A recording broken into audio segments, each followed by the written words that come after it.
What the fuck is up, you beautiful people of Mexico? Oh, How we it's too doing? hot. Molly just blew his mouth because Hey, doing great, man. Thanks for having me on Crypto Coffee. Appreciate you. yeah, I'm no doing awful. I'm going through withdrawals after not having Richard Hart stream for almost 24 hours now. Getting itchy. I mean, how Yeah, great just- was that? You know, It was just amazing. incredible. Honestly, One of legendary. his best streams yet, dude. Well, Yeah, it's funny, right? Like, it wasn't even like, in terms of like some of the stuff that we got there, it wasn't like an amazing stream, but it's just all the stuff and like the direction that Hex is going. That's just so exciting. And then special guests that were in the chats, and just there's a lot to kind of unpack. yeah. I mean, we're gonna talk about all of it. You know, we're gonna give you guys what you need, which is basically just a Richard Hart recap and all of our amazing thoughts about it. What's up, Hex Mac? What's up, Chris? What's up, Cabana? Escatar? Good to see all you guys, the regulars. Chilling. A-Bit. Where in the A-Bit. world are you now? Yeah. I think I heard just you bought left Acapulco not too long ago, right? Yeah, I heard his Airbnb wasn't so good over there. Sorry about that. It was like what was it, like a higher end Airbnb. Like it looked like they put like a bunch of knickknacks to kind of try to make it look nicer, but not really. Yeah, they tried to go with the super host, but they didn't earn it. But yeah, guys, Hex, man, we're always pushing the boundaries. We're always innovating. Hex is literally probably going to continue to be an example for other DeFi projects that are that might want to consider doing the same thing, because taking Hex to its own chain is really the move. I mean, the one thing I think I agreed with most that Richard had to say was that like L2 is not the way for. I mean, it's not really what he said, but it's like, think about L2. Yeah, everyone's getting all pumped up about optimism and ZK rollups, and that's great. But at the end of the day, you have to switch on and off to these things. You have to bridge to these things. And if you want to, go swap on QuickSwap and then go stake back on L1, you're going to get charged $30, an arm and a leg. And if you really want it to be for the people, like how crypto is supposed to be, you need to be doing all this stuff on L1. And you need to have the whole ecosystem on that. So I think L2 has got a lot of really cool improvements that are going to get absorbed into Hex. And one day Hex will go scalable L1 with sharding and ETH 2.0. But in the meantime, why not try to build a better one, or at least a side chain? Because we should all be on, version or L1 if we can, because it's kind of a UX nightmare. Crypto's hard enough already. I don't see how we're going to get people in and have to explain then L2 and L1. I mean, that was my take on it. Instead, just fork ETH, come up with some cool tools that evidently he's already got in mind, or sounds like he's got solved. You're in the dev chat, right? Yep. Is there any chatter going on about that, or is he got he's probably got another room as well with some of the devs that he's working with, I imagine. Yeah. Well, I mean, what ends up happening with these things is really it's a couple of devs, like a very core group of probably no more than 5 or 6 that end up doing all the work, and really kind of just like 2 or 3 that do all the work, and the other couple are just there for conversation. But all the really good technical kind of strategic conversations are probably happening behind the scenes, but you can get a glimpse of it in the dev channel, and it's people are talking about like really, really interesting questions that need to happen. Like, what about Ethermint and all of these Cosmos and these kind of build your own blockchain, blockchain as a service solutions, right? There's people out there that are building, that basically have today these services that you can just spin up a blockchain and change some parameters on it and be interoperable with any EVM compatible system. So right. I think, and that's what you want. You want to be EVM compatible because you don't want to be totally isolated from, you don't want to have your own blockchain and then nobody can connect to you. Like you got to do some hack to go connect. And that's why he was kind of optimistic on the time. Like he's not starting from like the grassroots, like from nothing like he did with Hex. So like there's a little bit more plug and play features, and he wants to be I know he was like hesitant to give us a time frame, but he did give us a time frame and gave us 6 months is optimistically what he'd like everything to go down. But so that probably means at least a year.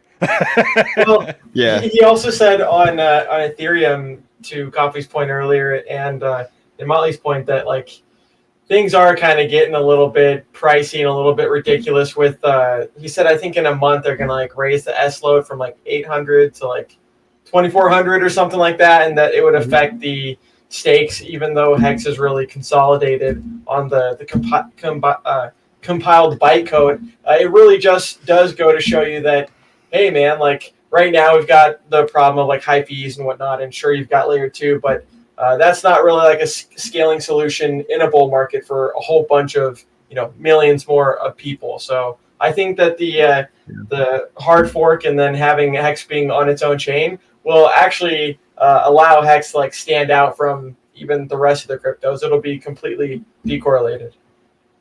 Yeah. I mean, it already is. Go ahead. I was just saying, Richard's not waiting, right? Like he mentioned that in his stream as well. Like, yes, we're in the bull market. Yes, we have top indicators, but like this cycle is different. We have these big investors like Tesla and MicroStrategies and everyone just kind of coming in, but at the same time, he's not going to wait. He's not going to wait in the bull market. He's not going to wait for the bear market. He's going to continue to build. If you're always building, then it's kind of hard to lose. That's something that I heard from some guy named was Adi something on Twitter. He said the exact same thing. It's like you either it's going to move to this market where you're going to have to be really precise with what you pick to invest in now. It's not just going to be shotgun approach, go invest in a basket of things and 10 of them are going to, skyrocket. It's going to really start to differentiate where, only a couple of products are going to do well.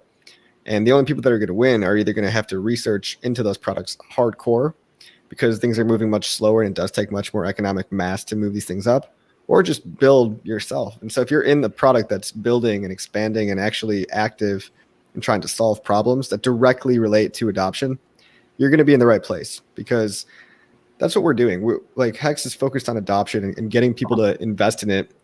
Whereas a lot of these DeFi things are so complex and they don't even seem to be trying to explain marketing and how to reach out and get more users. So it kind of just is a big circle jerk with a bunch of really smart people that have a lot of money. Their promises are complex. The substance, not so much. Yeah. Well, it's like even try explaining it like what these things do. A lot of the time it's, I don't know. There's a difference between like developers and marketers. They're full of shit because you can go on their synopsis and read what they're trying to do, and everyone has the same fucking trigger words that like go in a circle that loop around and don't actually mean anything. And every time it's like they copy and paste it from each other, and it's just the same old thing. And there's no actual substance to it whatsoever. Oh, there's very little innovation happening. I mean, even QuickSwap is a fork of Uniswap, and the innovation there is that it's on a separate sidechain. Right. But a lot of these things, and so the only real innovations that are happening are Optimism and ZK rollups. But that itself, I mean, Richard said it's going to cost you $100 if you want to create a ZK Sync wallet today, because you have these transfer fees to get in and out. So that's a UX nightmare. That doesn't really solve anything. I mean, that might give you 100x throughput, but at the cost of what? A giant hurdle to the experience. It destroys onboarding. Like Silver brought up the point. Like you're kind of fucked both ways. We don't have enough liquidity to bring on the big guys, and I don't think we're ready yet either. We're still small, organically growing, and then we can't bring on the smaller guys that we need to get that natural growth, because when they're coming in with $100-$200 and they have to eat a third, a fourth of their stack on just gas fees alone, it's not practical, and then they're not going to see those returns based off how X operates a year, 2 year, 5 years, 10 years out.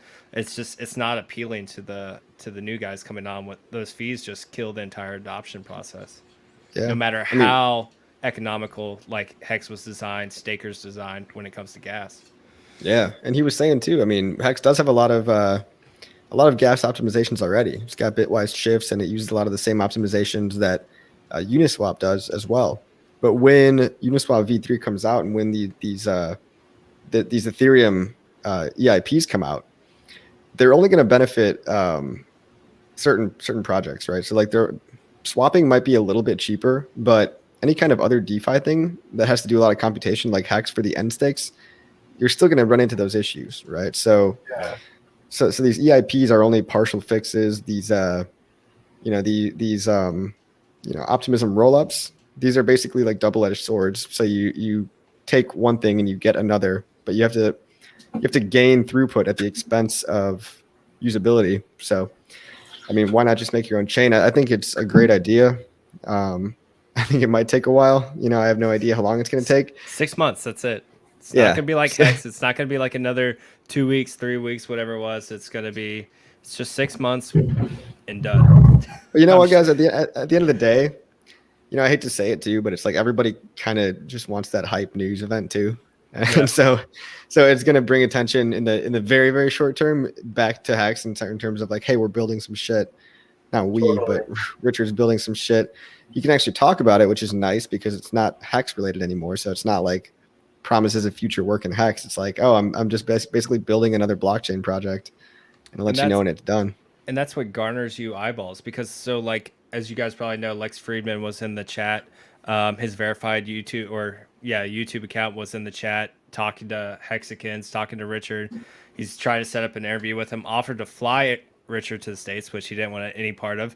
But that was what Lex Friedman was looking into because he was trying to learn about Bitcoin. It doesn't seem like he's too familiar with the crypto space.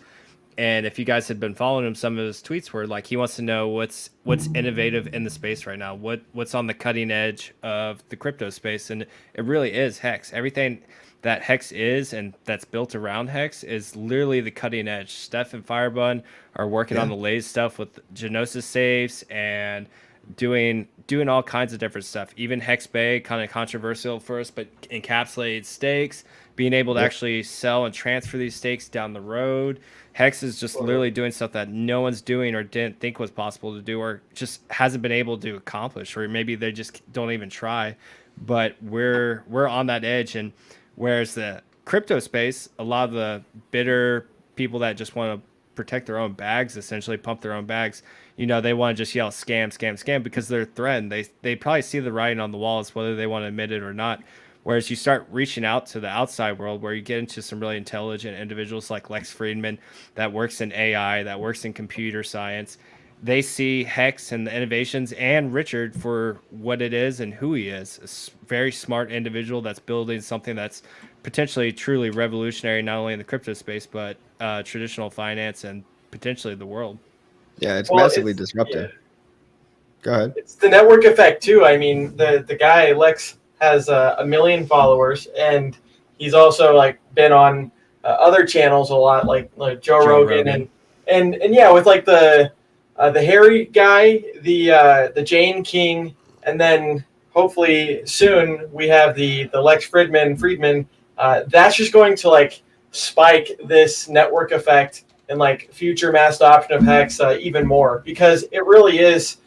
You know, Biffines says like the product is too good and it sells itself. It really does. People just need to hear about it, and people just need to be educated, because there is so much misinformation and gatekeeping that you need to just educate them. Yeah, it does sell itself. You just got to bring the horse to water, right? And it's like, you know, to talk about the few haters that are still out there, they're just really hoping that Hex goes away so that they can say, hey, I told you so. And the more and more Hex survives and increases in price, like astronomically, the more filthy fucking rich everyone's getting, it's harder and harder to ignore. And like, they're just eventually going to be so wrong that it's like, you know, they're going to buy in and pretend they like Hex the whole time. Yep. You know, they're getting quieter too. And we'll have we'll have all their tweets, all their video footage backed up, because Hexicans are like that, and it's not going to be a good day for them. Yeah, Isn't that right, truly... Johnny? I'm sure Johnny's got some on his on his hard drive. Oh yeah, I feel like Johnny's got just like underground library full of hater footage. Between him and Hexa, we could probably bury any crypto influencer. Yeah, but I mean, the Lex thing is good, guys. I wouldn't get super excited for it like soon because of the whole you know situation with the pandemic. But just the fact that you know somebody took notice and you know promised an interview, whenever that happens, great. But being part of that, you know, Richard calls it the intellectual dark web. That's what it is, right? It's a big inner circle. Yeah, it's a network of people that really is kind of like the alternative to the mainstream media these days, where you can get a more objective opinion. But it is a circle of people, but it's a circle of people dedicated to the truth and just trying to be objective and be skeptical and ask questions, but not pick sides, right? So I can almost guarantee Lex would give a very fair and objective overview. Mm-hmm. And if he does, you know, other people see that and it's like, oh, that guy thinks for me. You know, I let Lex think for me, so maybe Richard's not that bad. But, you know, a lot of people turn to these people. Go ahead. No, go ahead.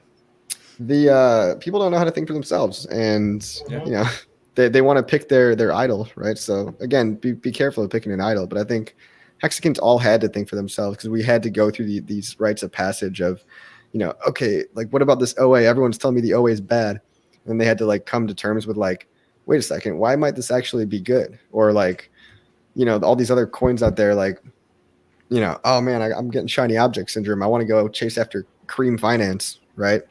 Yeah. And they have to hold up and think a little bit, you know, does this even have audits? Do I even know what I'm talking about? Or am I just following a shiller on YouTube?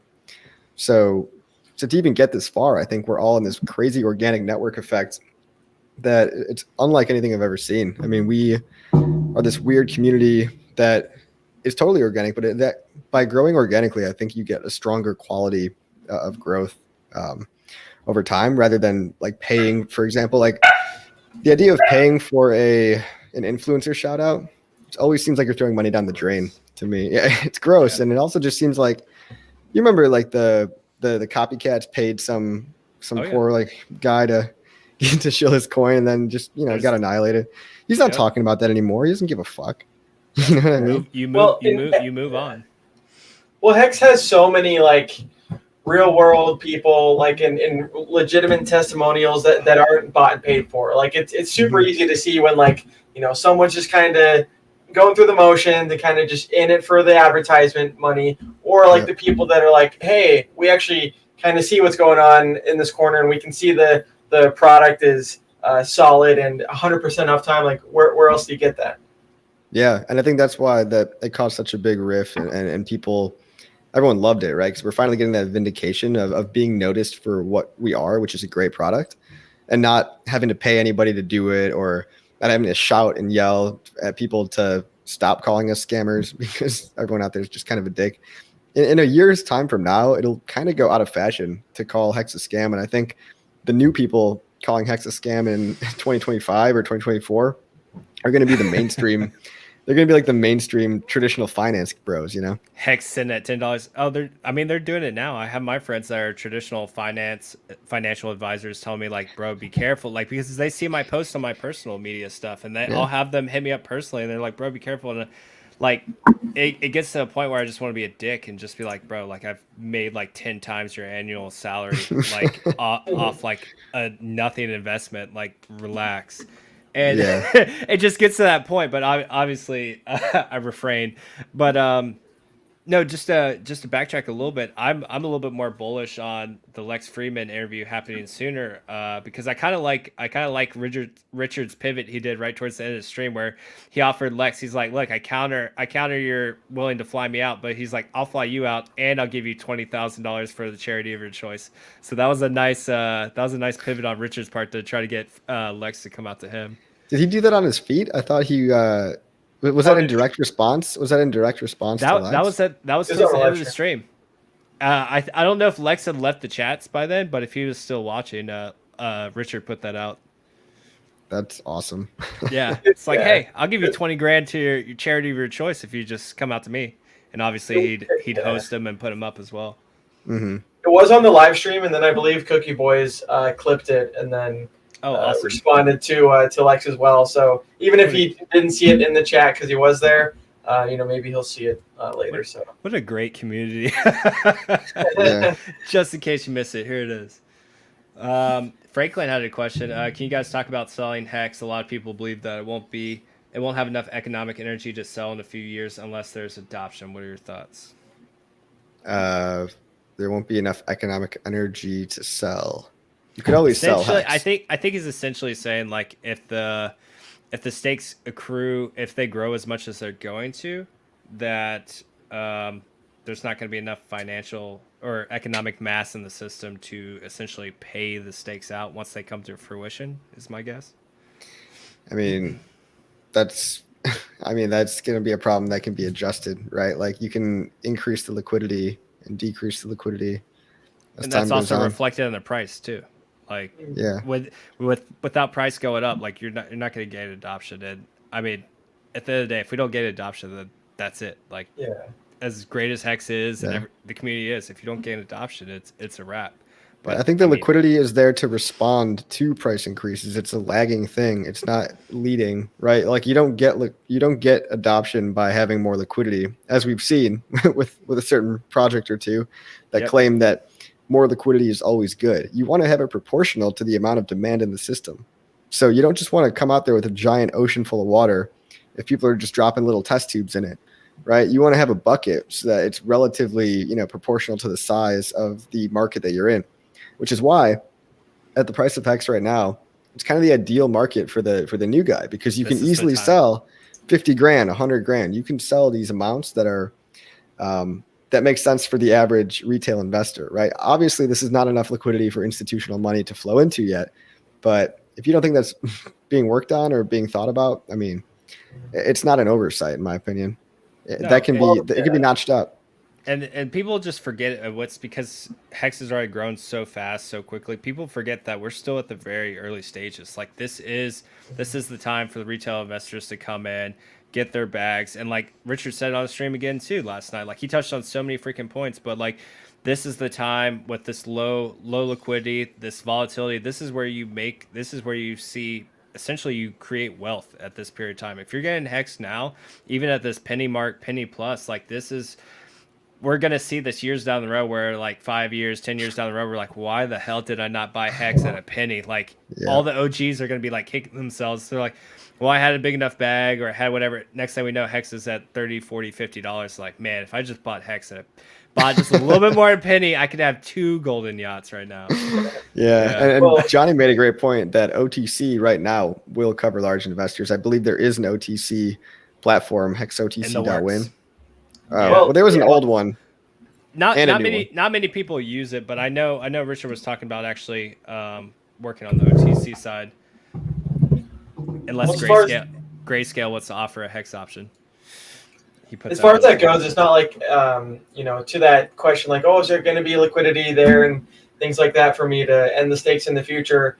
It's not like everyone in the system is like ending their stakes at once. It is kind of dynamic with the Hex.vision where you can see, okay, there might be little bits of price impact here, but then there also might be people that we've seen, and even I myself have done, where, hey, now we're restaking it because we see the value in it. And anyways, I think, that it is kind of reflexive, and that with the liquidity, to your point, it is kind of like a lagging indicator, but I think that there will be, for people that want to sell, I think there'll be enough. Maybe you just have to iterate it in a couple different cells or multiple cells depending on the time.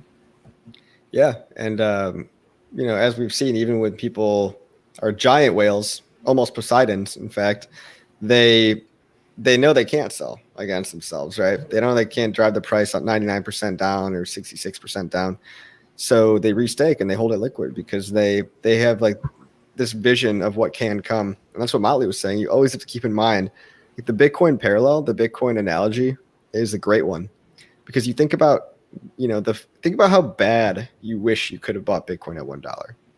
Think about how bad, like, you really, really wish you could have done that, and you think you missed out, right? So HEX is a better Bitcoin built on Ethereum with more, like, better design principles, better security, better throughput, better anonymity, better community for now.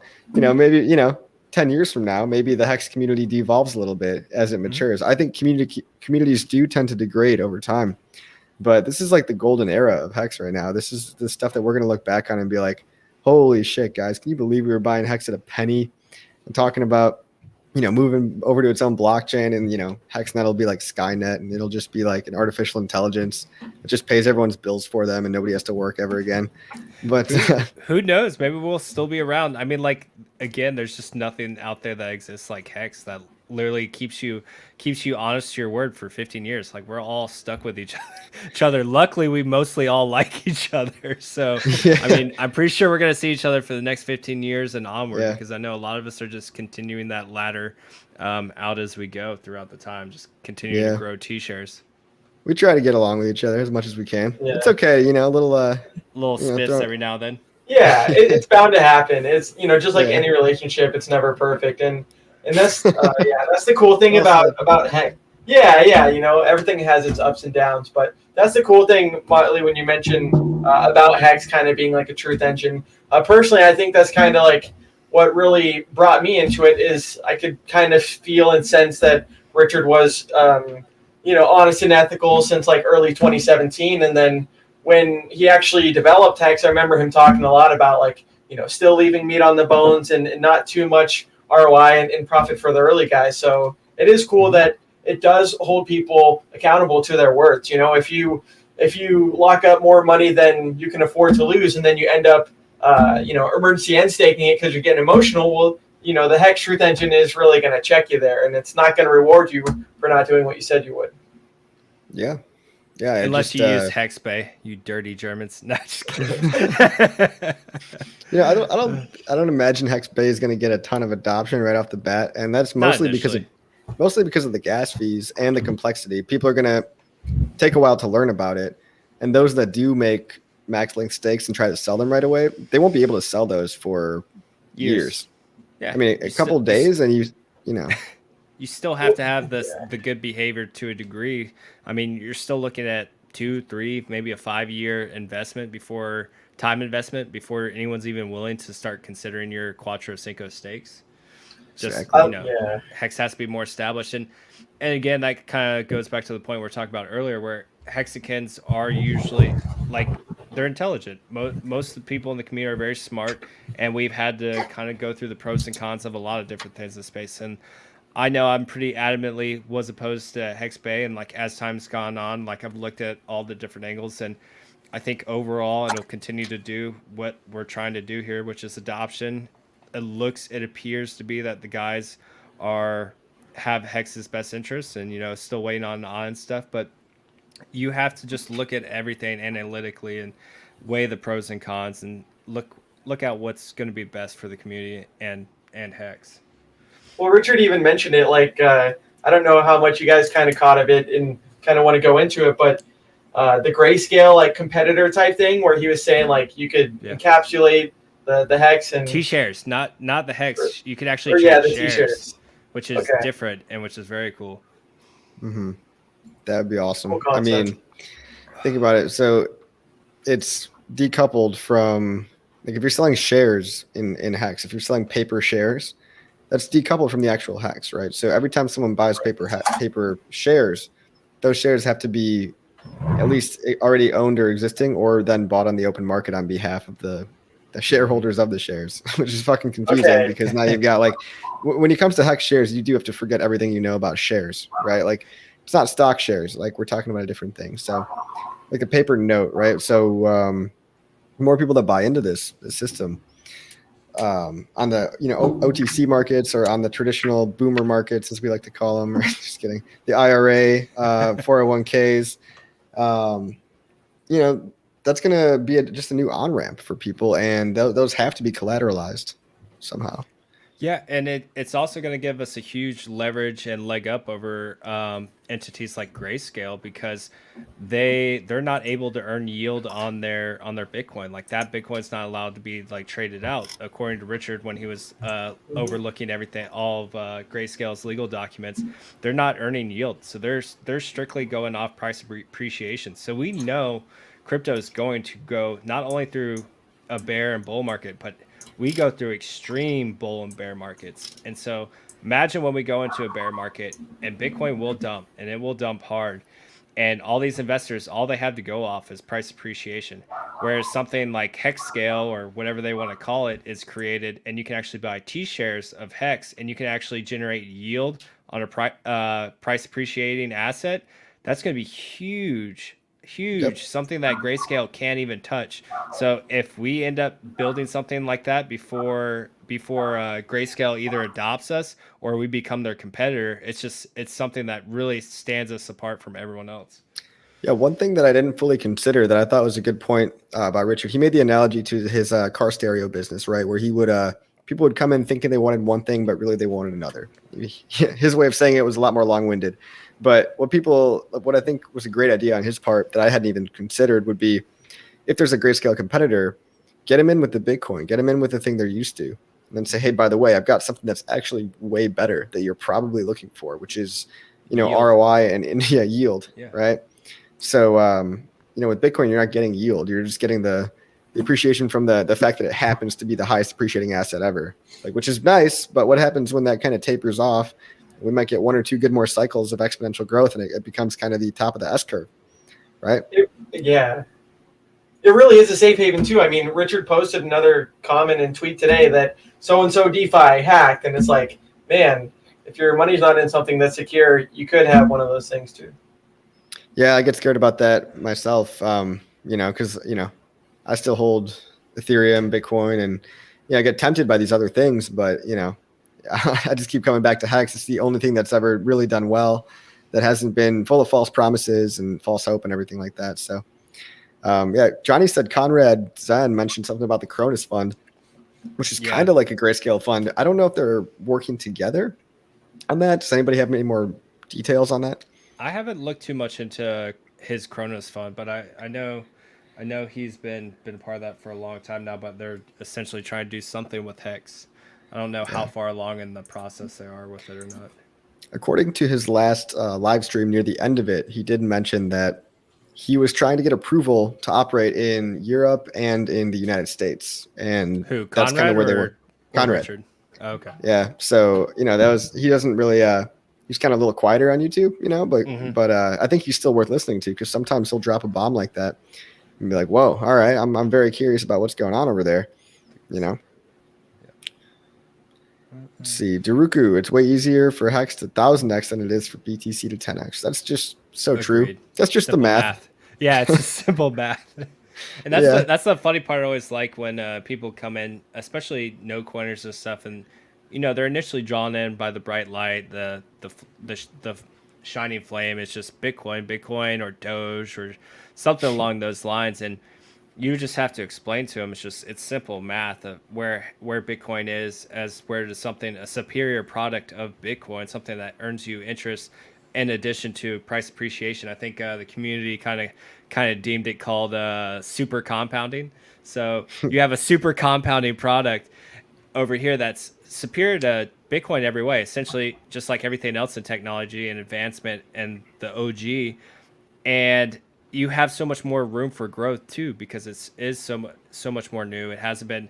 You can look at Tesla buying 1.5 billion, and we barely see a tick in the price. I'm sure they dollar costed over time, but still very little price adjustment with 1.5 billion dollars. Yeah, that's that wealthy attitude that we all have to kind of have, which, the shiny object syndrome of the bull market has really got me looking around, and I really would be better off if I hadn't gotten distracted by things, I can honestly say that. Fucking quick swap. Yeah. Not gonna lie. Got me bad. I mean, we could talk about it. Yeah. We can. I got wrecked because I on think quick you and I token. both did. Yeah. So I was, interested in it because, liquidity pool for HEX on a layer 1. And if anything, it was good learning that, layer 1 is so awesome. Like, cheap and free, fast and like instantaneous and free is the way to go. But then I ended up buying a bunch of QuickSwap tokens to get a liquidity pool going. QuickSwap crashed in half, 50% dip, and I lost money on the impermanent, quote unquote, permanent loss from the liquidity on HEX. So I lost about 50,000 HEX, and I lost about half my QuickSwap value. So now I'm stuck holding this bag of QuickSwap, not knowing if I give a fuck about trying to hold it back up again, not knowing about like if there's gonna be I think if there's going to be another leg up in this market, it might be the last leg up before a very, very significant downturn back to Bitcoin 30K. Not a bear market, but I think there might be a very big drop that will get everyone freaked out. Just enough. Double. Yeah, the double, exactly. Yeah. Yeah, and I was in the same situation with QuickSwap. So now I'm stuck with a bunch of these stupid QuickSwap tokens, and I'm literally just every day I stare at that shit. I'm just like, I just want to swap it back to HEX, but I don't want to eat the loss. And now, I have the opportunity cost that I'm missing out now because I have this stupid bag of coins that I never really cared about to begin with. I lost half of it just after the price dumped. I'm pretty sure you and I got in around the same time with the liquidity mining, And it's just, so now I have this shit coin that I had no desire to be in. It doesn't help your mental state to watch it. You feel like a damn trader, and there's this perfect asset over here. It's like, do you just eat the costs and just go back into it and just let it be a learning lesson? Do you cross your fingers and hope price goes back up? It's a shitty situation to put yourself in. I'm crossing my fingers, and I'm constantly reminded every day of why I don't do that shit anymore. Yeah, why we don't do this shit. Same. Motley, we talked about, and I think I first heard of it from Randy, but it was the peak of the gas fees, and layer 2, and you got the Matic and the quick swap, and long story short, I did the same thing too with like that ZKS, where it's like, it's got this airdrop and blah blah blah, and then I had the hindsight. Well, no, I was gonna say I had the hindsight like maybe like a day or two before that was like, Brand, what the fuck are you doing? I'm degenerately, I'm being a degen, what they call the aping. Like, I'm not even in the altcoins much anymore, and they're like, I was aping into that, and so I had to check myself and realize, man, I for like the liquid stuff that I have, like I need to keep it in, and I chose to, but keep it in HEX, something that's like, legitimate, that's not going to have like these rapid dumps and things like that. Like HEX has shown its value over time and its consistency. Yeah, you just have to look at what the motivation is for people to keep these coins anyways. Why would someone keep these ZKS swap tokens that were just given to us for one? So it was a cheap way for them to pump up the price of their token to get quick adoption, and then meanwhile just leave everyone with a bunch of bags. And I know Coffee and I discussed that because we still go and we check all this stuff out because it is interesting. We are trying to figure out these gas fees and trying to find out unique ways. So we're messing around with this stuff, and if you can make money at the same time, so be it. It's a good way to do it. And we were sitting there talking about, it's like, bro, are you going to dump your bag? Are you going to go for this airdrop? And like, we were going back and forth, and he's like, yo, I dumped it. And I was like, shit, I'm at work. And I had like a 2-hour window from work and the airdrop. And like, I got home and I was just like, okay, I got to get out. And, made a couple ETH on it. That was cool. Got out. And now I think ZK swaps are like maybe a fourth of what they used to be, if that. Yeah. And it's just, there's no motivation for people to hold these coins. They don't really do anything. There's no reason to hold them. It's just how it got stuck with these quick swap tokens. Guess what? When you provide people a liquidity pool to mine these tokens, and people have no value tied to them whatsoever, guess what they're going to do the moment they get their mining rewards? They're just going to dump it on the market. So it should have been obvious to us that, hey, if you're gonna decide to be a liquidity provider and you want to choose this as your bullshit token attached to HEX, might not be a good idea. and now they're trying to pull out. They're trying to pull out all the old tricks in the book of what if we add staking to it, and what if we had governance to it? Like what if we had all these features? What if it's a governance staking low gas fee token? Buzzword in there. They're talking about like making liquidity rewards higher for people that hold the token, and it's like, shit, man. Like the liquidity rewards in the token are higher for holders of the token. So it's just like, that's all great until nobody cares about your platform anymore, and it's the flavor of the month. I'm not saying QuickSwap is the flavor of the month. Like maybe it does gain traction, which is why I'm still holding my bag. But more we talk about, I'm thinking about jumping that right now and just aping back like I should. Yeah. We got a good question from Casey. Oh, sorry, you want to go? Oh, just real quick, it does go to show you like the type of market that we're in, where either Motley or Coffee kind of mentioned that like you do really kind of have to check your emotions at the door. And even in 2017, I was guilty of the same thing, even though I was holding like some of the blue chip cryptos. Guilty of like chasing a pump or kind of getting sold into those promises. And that's what's so cool about HEX is, like, HEX is so different, and the one thing it doesn't do is give you those false BS promises. The last thing I'll say is, yesterday on the stream, someone was like, Richard, why don't you do HEX on ADA? And he was talking about like that you can't actually do the smart contracts on ADA. So stuff like that's good to know. Yeah, Casey, going back to the HEXnet alternative thing. Yep. How will we measure security if we are our own net? How will we ensure security if we're our own network? A little nervous. How do they transfer legacy HEX shares over? Casey, if I knew, I would be telling you right now. But I think the thing is, there's a lot of unknowns in the system, and there's a lot of planning and strategic thinking that needs to happen before these decisions get made. I think that there's a point of being good enough in terms of your security. So it's probably not going to be proof of work, right? It's probably going to be some kind of proof of stake to get consensus on the new network.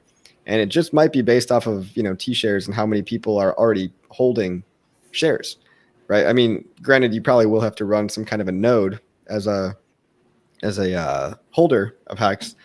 There'll probably be some kind of proof of stake mechanism, potentially with its own token. Now, they don't have to have a token, right? You have like Hyperledger and blockchains that don't have to have a token. So the answer is I don't know, but we're going to let you guys know about it as soon as we do. So as these decisions get made, that's the fun part, right? I remember like a year or two before HEX was being built, we were learning about all these things on the spot. Like every month or two, there'd be like a new design decision, and it was fun. And we'd be able to communicate about it. And back then, everyone was too pussy to go on stream or anything. Well, not really, but no, everyone kind of except for coffee. So I just figured I'd step up to the plate. I was still a YouTube pleb. I wasn't even in Telegram or Twitter for the beginning portions. Dude, I was just an internet lurker, dude. I was a lurker, and so was everybody because HEX didn't have a community. But now that it has a community, you can watch things unfold. Because we literally have nothing else to talk about, and we just nitpick and drill down into this shit like to the utmost degree, to the bone. And we just we'll let you know everything we do. But I mean, think about it. It was just announced like 2 days ago, so I don't even think they know. You know what I mean? Tell me, Richard. Tell me. I mean, the Hexicans, we do our own research, right? And that's why I think it is cool that like on the live streams we can have these questions and bring these questions to the table. But as far as Casey's question, no one obviously knows all the details yet because Richard's kind of just mentioned it. But the one thing I can say is Richard is so meticulous and does things the right way that if you spend a couple years making HEX and getting it audited, that with whatever he does do to change this to DPoS and hard fork it, I know it's going to be the right decision, and he's going to have thought this out much more in advance. Right. And I mean, even the concept of having 21 node validators like Binance Smart Chain does, we might not like that because it's owned by a company or it's prone to counterparty risk and government risk and stuff like that. Yeah. And just, who knows what governments can do to switch things off. But there's something to be said for being good enough of security, right? So like no one's ever really 51% attacked EOS, right? As far as I know. And they have 21 nodes. But that's because the 21 nodes are all actually, by being less decentralized, they're actually more secure in a really ironic way. Now they're not as censorship resistant, right? But they're more secure. I mean, in terms of 51% attacks, right? They're more resistant to 51% attacks at the expense of censorship resistance, right? So how do you get censorship resistance and a good balance? That's what Richard was talking about, like with the triangle, right? It's like time, budget, and scope, right? You have to pick two of the three things, right? Or you have to like sacrifice one end of the triangle to make the other two go up, right? So it's like if you want something to be more complex and take less time, you have to put in a lot more money. Or if you want something to take less time and be not that complex, you can sacrifice money. Wait, no, you guys know what I'm saying. That came out wrong, but you get the idea, right? Sacrifices. BMA says, I'm an old guy, learned a lot from coffee in the early days of HEX, and we're still in. Yeah, we are, dude. Literally, we are in year 1.25. We're still a baby. We're one in 3 months. We essentially just know how HEX works, and all that's about to change soon. We're about to have our own chain. We're going to have to figure out how we're going to encapsulate these stakes and HEX and operate on different chains. It's nice though, right? Like it's refreshing. The time when HEX was getting a little bit stagnant, people were freaking out because we're going a little sideways. Now we have all this new stuff to kind of theorize on, talk about, and just watch develop over the next 6 months. Kind of like birth, right? It's like being born is a painful experience, and we came out of the womb kicking and screaming and being called a scam, and now we're going through our adolescent phase, right? Like we're going through our little quinceañera party. We grow up so fast. The growing. You know what I mean? Yeah. So this is like the adolescence of HEX. Yeah. Well, and we're just getting in big people that are interested. Like I can see that even within the Harry guy and then the Jane King lady, that HEX really is that financial product that can be marketed as such a big thing, right? It's definitely got a lot more going for it than some of these other things as far as the network effect and the adoption. I mean, with people like Lex Friedman, like I could definitely see in the future a lot more people like Rogan and whoever else in the traditional systems maybe covering it, just because it's like the new hit on town. Like Doge was very similar, where Elon's even talking a whole bunch about Doge, and I don't know, what if he gets his hands on something like Hex or other people do, Yeah. I mean, don't ever underestimate the power of organic reach and not paying for influencers. You are the network, right? Your voice matters. And if you get out there and make a video that's of good quality, right? If you've got something to say and you're not just sitting on the camera drooling, you can start to convince people. Yeah, Molly. Wife up there. No, you actually have influence over the world around you, and people will take notice. The longer you speak the truth, I mean, people are just going to have to be receptive to it.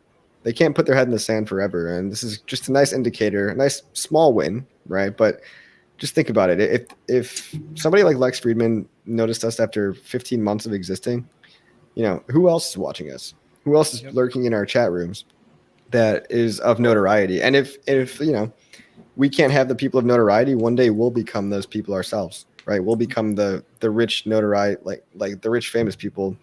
Not like we want to be famous or anything, but yeah. And you get what you put in too, right? Like I was talking earlier back in the green room. Yash Deep had a cool strategy where he would been reaching out to Lex Friedman on his LinkedIn, where there's not as much white noise going on with all these crypto plebs yelling at him to get Doge, and Doge is the future, and Bitcoin is the best technology we've ever seen in the space. All this bullshit. He was doing a well-written, composed message to him on LinkedIn, and like there's creative ways to do it. Reach out through their business emails. Usually they have people that are working for them that feed this stuff up. So make whatever content you're providing for them, whether it be a video, whether it be just a little expose you do, whatever, make sure it's well thought out and well crafted. And we kind of talked about this earlier too, where it's fun to throw memes out there and stuff on Twitter, and sometimes that does gain traction. But if you put a lot of time into a well-written piece, it really is going to garner those eyeballs, as opposed to just like yelling pleb and putting a funny little gift or something like that, because then you're just going to get lost in the sea of all the other white noise that's already out there. Yeah. I mean, that's pretty interesting. Let's talk about what Yashdeep even did on LinkedIn. So did he just type out like more of a long form message? I didn't really even pay attention. Yeah, let me see if I can snag that or not. Yeah, so if you could pull that up, we can talk about it. And it'll be an example of what you guys can do when interacting with everybody, right? Because if you are the network and you represent HEX, no matter where you go, think about how you would want HEX represented to you, right? You'd want to be not necessarily professional. Like you can be playful, fun. You could be weird. You could be freaky and whatever. Like stand out a little bit, right? We're a pink and yellow coin. Like stand out. Yeah. That's what Richard would want, right? So it's like, it's okay to be weird, but don't be mean. Don't be fucking rude. Like when I see people on, Twitter just going after people, it's like, dude, are you okay? Like, are you having a bad day? Like, what did that guy even say to you? And just another small tip too for people reaching out on, Twitter DMs or Instagram DMs or LinkedIn. Always start off with something about the other person first. Don't say, hey, my name is blank and I want this from you. They're going to stop reading after you talk about what you want. Talk about what they want. Talk about, first of all, hey, I've been a huge fan. I love your documentary about the rainforest. I think it really covered fucking frogs in a, cool night camera. By the way, and then lead that in somehow, right? Lead that in. Yeah. So here's what we got. Oh shit, this is tiny. Can you, hold on. Let me see. Should I remove that? Can real you quick. see it now? Oh, sorry. Sorry, I got like a large monitor, so sometimes it shrinks everything down. Can you see it or no? It's pretty tiny. All right, I'll just read it to you guys in my beautiful voice. So this is Yash Deep just reaching out to Lex Friedman on LinkedIn. So he just made a really nice composed message and sent it to him. Hi, Lex. I highly recommend interviewing Richard Hart. He's the most honest and knowledgeable person in crypto. He has a long list of accomplishments in the real world and inside the crypto space. He's written a book called Sci-Vive, which explains how we can survive through science. He's deeply interested in longevity research and used to volunteer for the SINS Foundation. Within crypto, he called the 20K BTC Christmas blow off top on TV, then called the 3-year bear market. In December 2019, he launched his own coin during the middle of a bear market, and it has outperformed everything since, including Bitcoin and Ethereum. As you can tell, I have a lot of respect for him and you as well. I watch your podcast quite regularly, and I am happy to see you and Michael Malice become good friends. Best wishes, Yash Deep. And so, right, like he does a couple things well. He goes and he talks about Richard. He talks about a list of his accomplishments. He knows a little bit about Lex Friedman, so he knows what's going to interest him. He knows the fact that Richard wrote a book about surviving through science. Sci-Vive is going to speak to him because the guy's really big into computer science and technology and AI. So that's really going to hit a chord with him. And then he's also currently interested in the crypto space. So it's already two commonalities that they share. And then he goes on to talk about how he's essentially a thought leader in the space. And then he finishes up saying how much respect he has for Richard, how much respect he has for Lex, how it's going to make great content for both of them to perhaps meet up and do an interview. It's just very well composed, well written, and you can tell that he actually put a lot of thought and Did he respond to that? I don't think he actually responded to it, but but there's a good chance he probably saw that and read that. Yeah, he probably read that. That was before the interview or any of that. I'm pretty sure. Oh yeah, that's a good solid, professional message, and it's important to find the overlap too. What do you like? What do you and Richard have in common? And then, if I would write that, I'd try to like bridge that and just lead with that. There's no right or wrong way, but get their attention and not in a rude way, and not by just talking about what you want the whole time, right? Yo, Corey, what's up, dude? We have a new Hexakin, just finished onboarding. Congratulations, man. It's awesome. I'm sure with the people I'm sure it's a very affluent individual. Corey, nice job, bro. Chris, he did it. He really did a good job. Yep. Who is it? Is it someone we know? Who? Corey. I don't know. Oh no, I think he was talking about just Yash Deep's message. Oh yeah. Yeah. Come on, follow along. Sorry, man. I'm all over the place. Toblerus says, overall, is it fair to say these ETH gas issues have become a blessing in disguise? Yeah, I mean, I don't think it would have happened any other way. I mean, the fact that if you want the fact that there is high gas means there's a lot of users on ETH, right? So you wouldn't have the gas without the adoption. So they have to come, and then you have to figure out what to do from there. I think the approach that we're taking is actually really good. I mean, Richard really, I'll say it again, he really confirmed my suspicion there that maybe L2 is still going to be kind of shitty. You know what I mean? Yeah. So what if we just leapfrog all that shit? And then maybe, when ETH 2.0 comes around, when ETH 2.0 comes around, we're going to have 100x throughput on the base layer. And then maybe there'll be some kind of cool fork where we just get double our money, kind of like the ETH and ETH Classic type thing. But maybe it's also just airdropped and everyone moves over. So there's two ways you could do it, right? That you could do it like the airdrop way or the BCH way or the ETC way where chain splits and people get money on both chains, or you could do it the way that Tron does it. Tokens, yeah. And the way that Tron did it was fucking. I have no idea. Can anybody enlighten me on that one? Not me. Thought you were going somewhere for a second. Because Tron started the way Tron did it, I actually don't have a clue on. Anyone care to take that? Well, because think about it, they kind of went from kind of just like EOS. They had their ERC20 token, and then they went to their own chain. But like the ERC20 just kind of died overnight, as far as I know. I mean, is anybody still trading Tron on Ethereum? Well, I know like EOS did that right too. I think they gave you, what was it, like a certain time period where you could actually essentially transfer all your stuff over to the new chain, just like you could just account for it, and then you didn't necessarily get an airdrop or whatever. They just took your digital account of all your stakes, all your coins, and then they're just like, hey, sign this, all right, and then your coins were put on the new chain. So you didn't get anything new. It's just essentially replicating all its own ledger and then just putting it on the new chain, and you got forwarded those coins. So I imagine it would have to be the same thing with HEX. You would get your HEX, and then it would also have to encapsulate the stakes and shares as well. But I want double my coins. Yeah, I know. Hexo was talking about it. He wants it to be the Hexo coin. Yeah. No, it would be cool. And then if we do like proof of stake or something like that, it's gonna be interesting. People that do run a node, whatever those requirements are, if there is gonna be some sort of rewards, you would think I there'd will have run to that be to a node. I degree. will run that I goddamn run the node. shit out of the node. He did mention like 81 validators, so it's like, you know, depending on who teaches and whatnot, that's like that might be like sharks and whatnot. I mean, Sign me hey, up. if we're welcome, then I'm totally down too. Yeah, you guys ever run a node before? Molly's No, run a shit ton of nodes. You used to mine. Huh? No, but I just put my hash power in a pool. I didn't actually run my own node because I only had 2 8 GPU mining rigs, so I didn't have like a full farm or anything like that. I think Big K actually ran his own node for a while. I used to run my own Bitcoin node. It was pretty lame. Yeah, it's not as exciting or as riveting as it sounds, I imagine.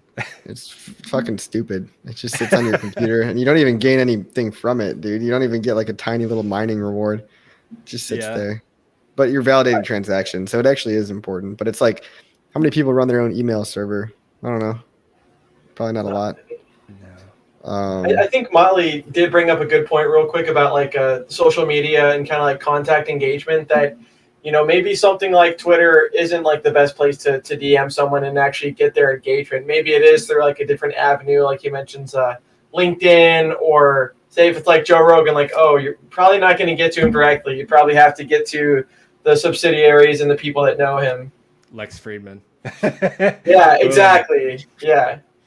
Yeah, no, just be creative with it. I mean, all Hexicans are smart, so think outside of the box on how to. If you want Richard to do interviews with cool people, then you got to think outside of the box and how you're going to reach out to them. There's ways. And how do you? Yeah, and like I'm not really that cool right now, right? So I don't know a lot of cool people. You guys in the chat.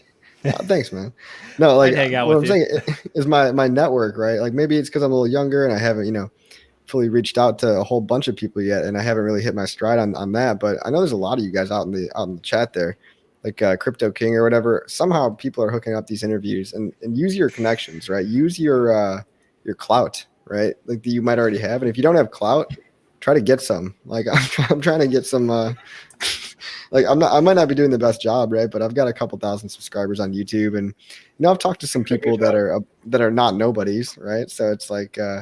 You just kind of build that snowball effect that way, and then who knows? By the time the time comes to get a Richard interview, maybe you'll be the one interviewing. Maybe you'll just figure, hey, fuck it, let's just do an interview with me. I can handle this now, right? And then you can take some of the load off, because honestly, guys, Richard can't be doing everything. Richard can't be doing every fucking thing all at the same time. Like I know he probably wants to, but you can't be your own PR agent and going around doing tours. And then also building like the future of cryptocurrency. Like there's 24 hours in a day. So yeah, I think you would love to, delegate some stuff to us if you could. Well, I mean, and that's how cool. That's why. Oh, there he is. It's Latecoin Wasabi. What's up? Hey, bud. Yeah. Your mic. But yeah, no, it's cool, and it's just like this stream, right? Like all this Hexican streamers, everything is just kind of sprang up organically over the past year, and I'm sure Richard is very grateful, and that does take a load off of him, because he can't be sitting there streaming 24/7, especially when you are building out the future and the infrastructure of where Hex is going. Yeah. Are you guys able to hear me now? Yeah, now we can. Oh, there we go. Much better. I take it. There's conversations with like the Ethereum Fork and. Yep. Yeah. Oh yeah. Nice. That's where you have Where were you, bud? We missed you. That's all we're talking about for the next few months. So. Yeah. Well, I was actually talking to one of my friends that I grew up with. He's in the crypto. He's been in the crypto market for like the last about year or so. So, I was on a Zoom call with him and have some plans, I guess. But yeah, like when I heard the news yesterday with the Ethereum fork, sounds really interesting to me. I'm excited to see how it plays out. And like when all of that goes underway, I think we're getting pretty close, honestly, to not financial advice. Like you make your own decisions. I don't tell you when to make the buy or sell. That's up to you.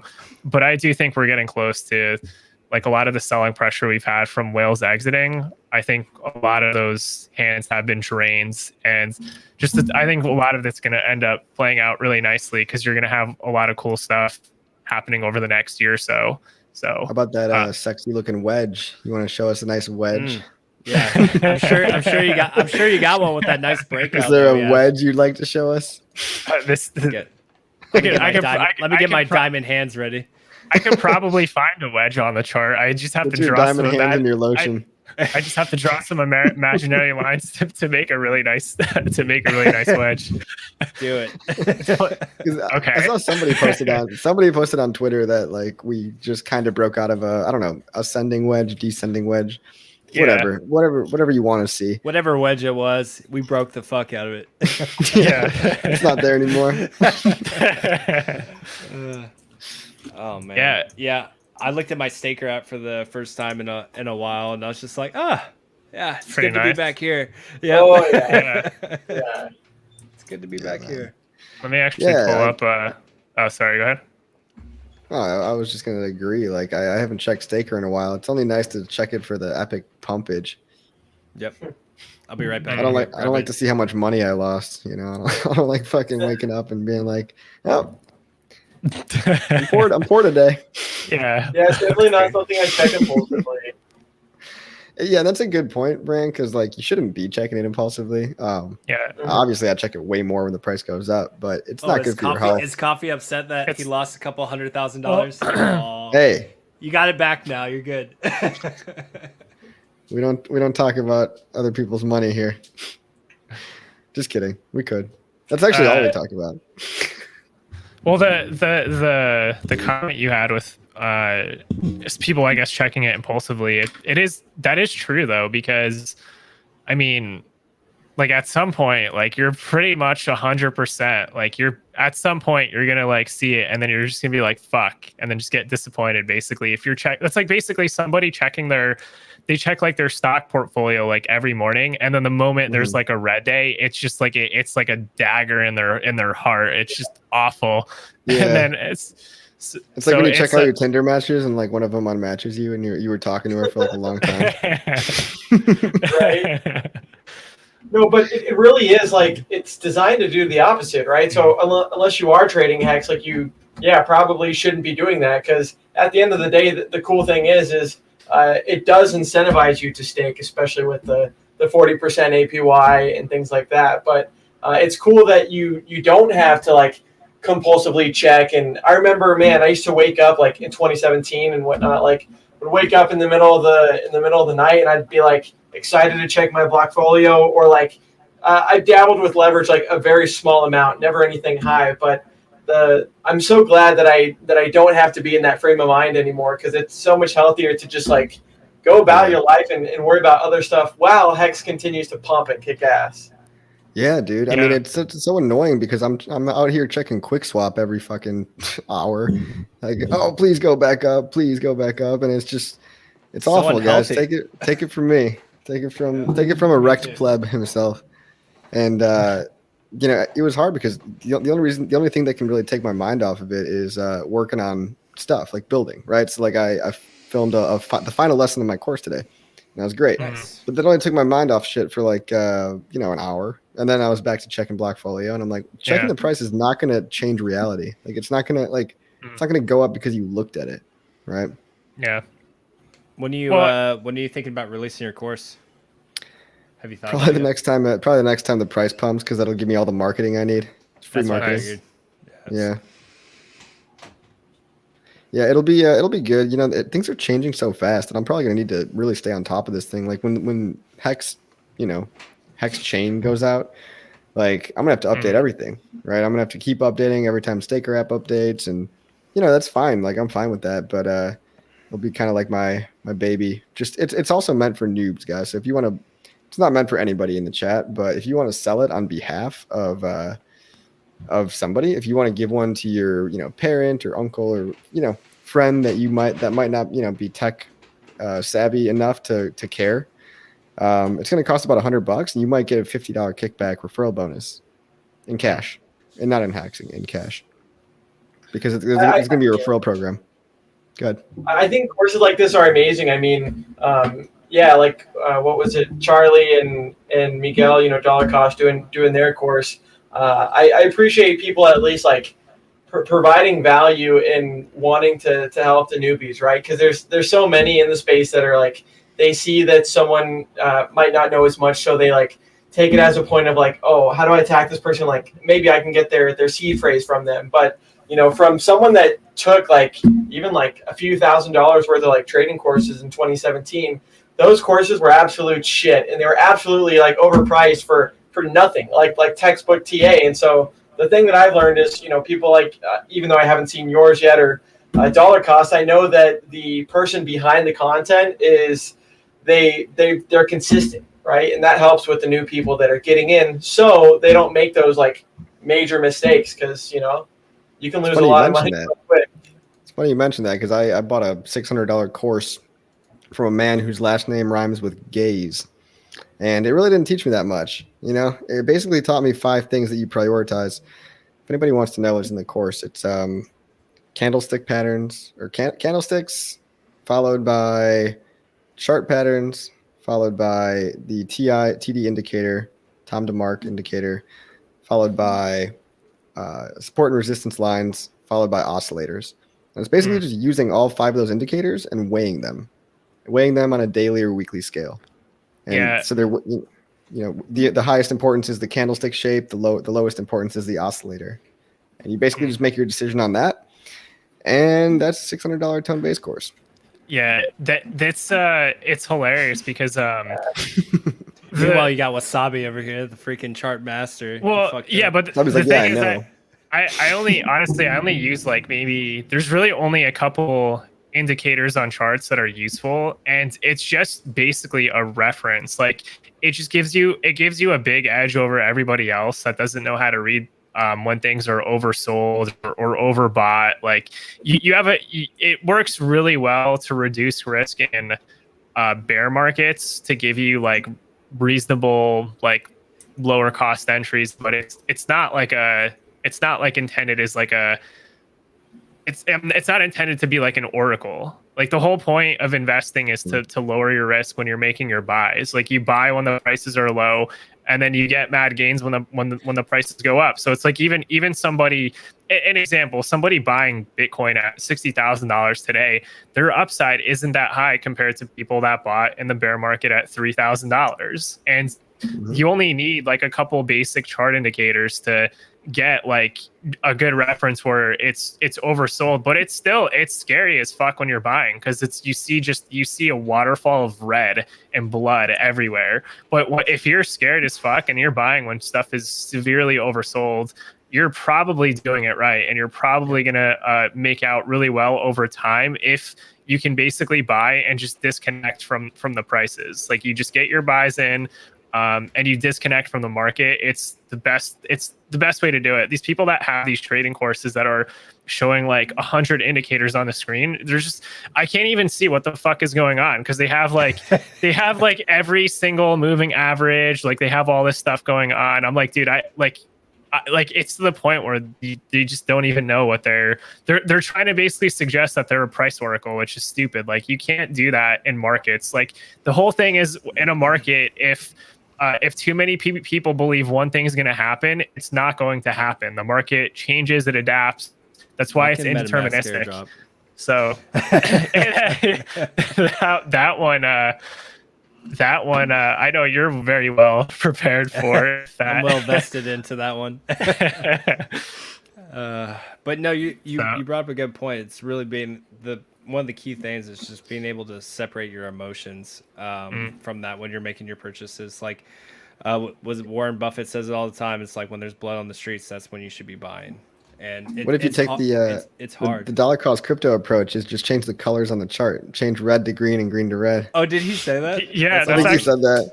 That actually is really good. That actually is very smart. Because it really is a switch. You almost have to turn your brain, because it really doesn't feel comfortable. You have to get used to just being able to buy on those big red candles. When you buying into the right product, I might add, like HEX. Yeah, you can only hold tight if you bought right. That's what some rich old dude said one time. How'd that night end for you? Well, I got what I wanted, and so did he. All right. On that Hey, note.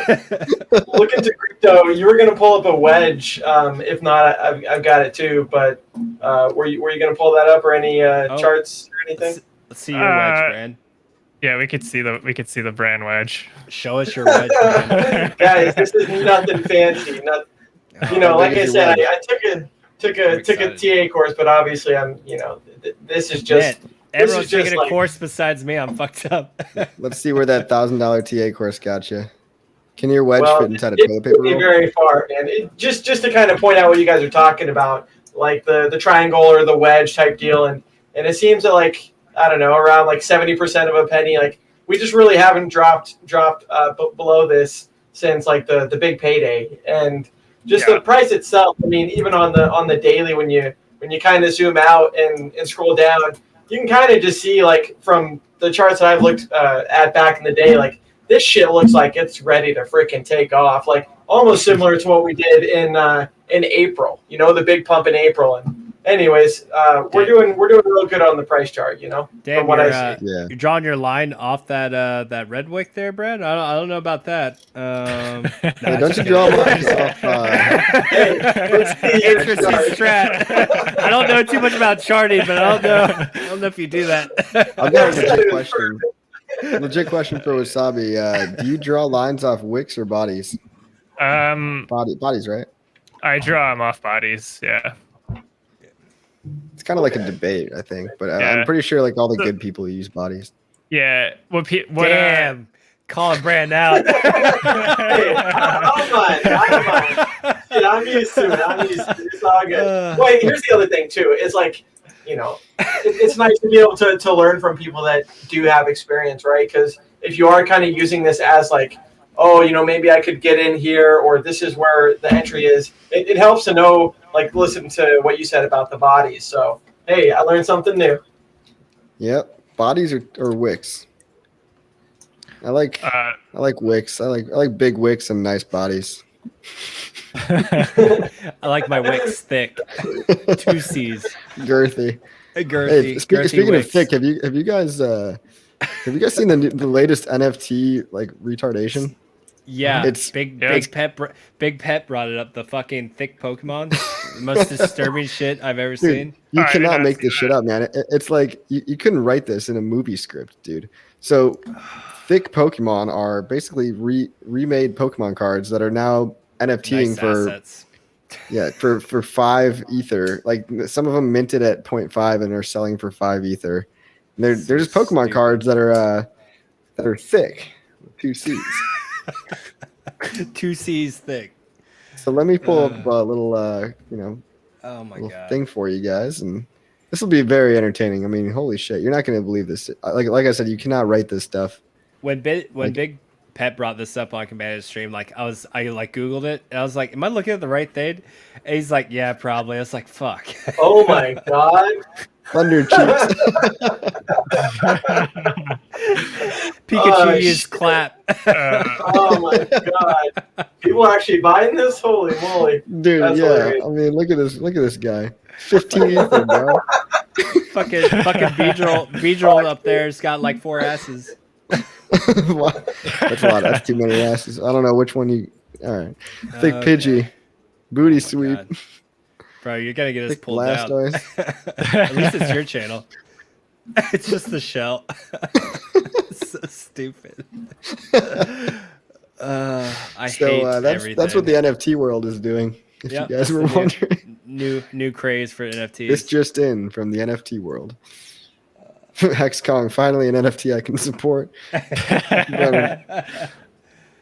Yeah. So I mean, it's so tempting to get into. You see these NFTs going up, and you're like, I could just make a couple JPEGs and become anonymous and go scam people. And I think that's what almost is being done to a degree. I mean, part of it is probably money laundering, and there's probably some element of fraud and money laundering.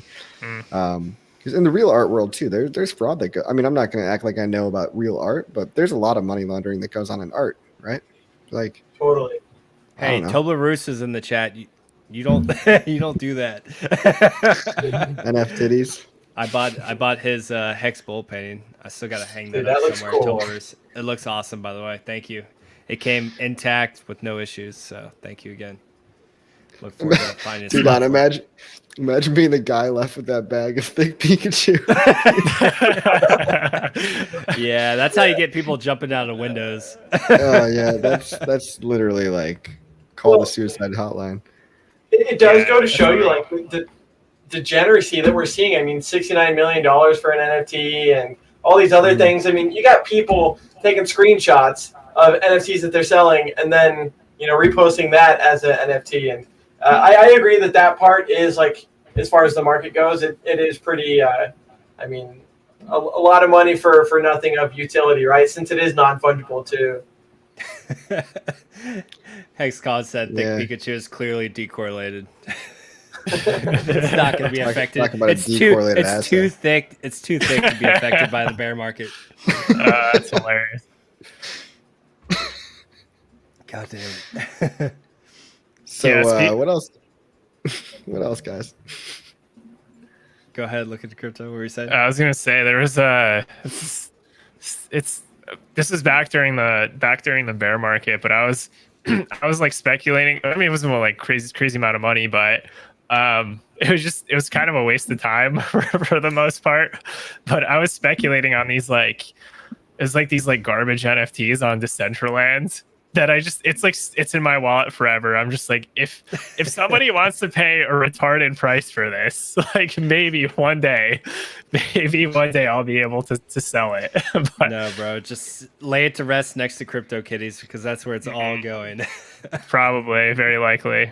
Yep. So what do you think, guys? In global macro trends, do we get one more big pump from helicopter money, and then do we crash down to 30K Bitcoin? Yeah, for the ultimate bull market fake out, or do we, it just seems like that's exactly what would happen. Like that's what would happen to fuck the most people out of their money possible. Yeah. All those stimulus checks all washed away. Yeah. It just seems too perfect because the market will always do the thing that just fucks with the most people, in my opinion. And it's like that'd be too perfect for us. But like, I guess my only real question is, do we get another couple of months like April and May of bullishness, or do we not? I could see. I mean, but we have, at least if you compare it to last cycle, and what's hard when comparing it to last cycle is Richard makes a good point that a lot of the fractals that used to apply they don't really work anymore.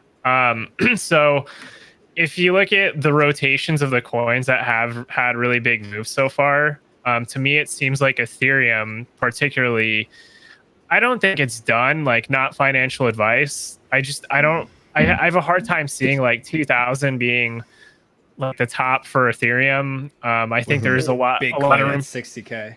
Yeah, with Bitcoin at 60K, I think there's a lot of room for that to keep the bull market going for a while, with like things like ETH 1559 and all the layer 2 scaling coming online. So that's mostly just like the hype narratives. At the end of the day, those don't necessarily matter. But what I'm speculating on is that I think Ethereum will get priced in before all that stuff. Well, the protocol upgrade for layer 2 will come relatively soon, but my speculation is that it's going to peak before the protocol upgrade for ETH 1559. And at what price, like, no idea. But at least if you compare it to the 2017 bubble, Bitcoin had its blow off top at 20K, crashed back to like 17. And then Ethereum, basically during that time period before Bitcoin totally collapsed, Ethereum rallied from, I think it was like $600 up to like $1,400 in a very short period of time. So I don't think we've really seen, like, I don't know if you guys follow like any of Benjamin Cohen's content, but I kind of agree with him that I don't think we've quite seen it yet for Ethereum. So, even if we do get a pullback on prices, like, I think it's just going to be we hit a local top, we bottom out somewhere, but I don't think we've seen a blow off top yet, at least for Ethereum. Ethereum. Yeah. Yeah. Mm-hmm. Well, that's just it too. Like, I wouldn't mind. Richard kind of talks about like the irrational exuberance. Like, hey, I wouldn't mind if some of the NFT sector kind of just if maybe that's where some of the bubble started, and then they realized, oh, maybe I will go back to the Bitcoin and the other things. I think it still does definitely have legs up. And when you mentioned the same thing that it hasn't really been repeating its fractals with the helicopter money and with the institutional buying and people like Grayscale. It is really interesting to see that, hey, we didn't really have these factors last time. Yeah. Right. Oh, shit, my stimulus check is pending, boys. Nice, dude. It'll be in my bank account tomorrow. Nice. Badass. Fuck yeah. Badass. I'm checking now. I know, right? Me too. I don't know if I'm gonna get it. I heard there's like a. Never mind. It caps you at 75K, and then then it starts chipping away at it percentage wise every little bit you make over that. Gotcha. So I'm out. Yeah. Anyway, Duhawk SM says 5th wave up in the Bitcoin super cycle. We'll see a lot of dumb shit along the way. Dumber shit than you saw in 2017. I don't know if it's dumber shit, but it's definitely different dumb shit. Kinda. Like, it almost is dumber shit. It's like it's like everyone's eating their own dog food now. I feel like in 27. Well, they were in 2017 too. It's just like copy and pasting the dumb shit from last time, and then trying to do even a more like shittier version of it and passing it off again. Like, hey, maybe they'll fall for it a second time. Right. Like, there's not ICOs anymore, but people are now replacing the letter C with every letter of the alphabet. So there's IEOs, there's IDOs, there's gonna be fucking IQOs or whatever next. I mean, who knows, right? Yeah, like, Well, you give people a little bit of success, and now they've never experienced the bear market, and they're not humble, right? They think that, oh, I can just put my money in here, almost like in 2017. You throw the dart at any altcoin, you're doing great, but that's when people really do end up getting wrecked, and they really do realize, oh, maybe this isn't worth what I thought it was, and that's when like the smart money tends to go into safer things that are a hedge against the assets that are just going down like crazy. So yeah, it's the new dumb shit, right? It's like governance, staking, cheap gas duct tape fee token. coins, gas fee token. Franklin, CryptoKitties was not as dumb as NFTs. I don't know which one was more dumb, because CryptoKitties at the time, you remember how stupid they seemed. It was stupid, but I mean, they hadn't really been done before, so at least they were somewhat new. They were at least the original dumb idea. Yeah, they were the OG NFTs. Like they're the shit that started all this off. All right, well then I gotta agree with you on that one. You guys changed my mind. NFTs are officially dumber than CryptoKitties. Shit, that's an achievement. T-Don, maximum economic centralization too, and nobody complains. Yeah, what do you mean? Oh, you mean in all these other coins? Yeah, like Uniswap owning like 90% of the coins, and it's like, oh, but that's okay because we like Hayden and we don't like Richard. Seems logical. Yeah. But yeah, guys, what else is going on in the crypto space? HEX, a lot of shit going on, a lot of speculation, right? It's like, what'd you take away from Richard's stream looking to crypto since you got here a little bit late? What were some of the big things you liked the most? Yeah, so I do really like the idea, just long term, having not having to worry about gas fees, most notably because it actually adds strategies for staking. I'm not sure if I want to go into details what my particular strategies are for that, because there's well, I guess I'll just say I don't care. Basically, you can find out, and make them pay. No, I'm just kidding. If you buy my course, if you buy my Discord room, go ahead. What you can do now is you can set up 15-year stakes. You can also with like a smaller percent of your stack, let's say you take 5% of your HEX or whatever, you can actually just roll those into like reoccurring 30-day stakes if you just want to skimp off like small amounts of interest each month to have like more short-term capital. I would still allocate the large majority in basically the T shares long term, because you are not going to outpace basically those long stakers. You're just not.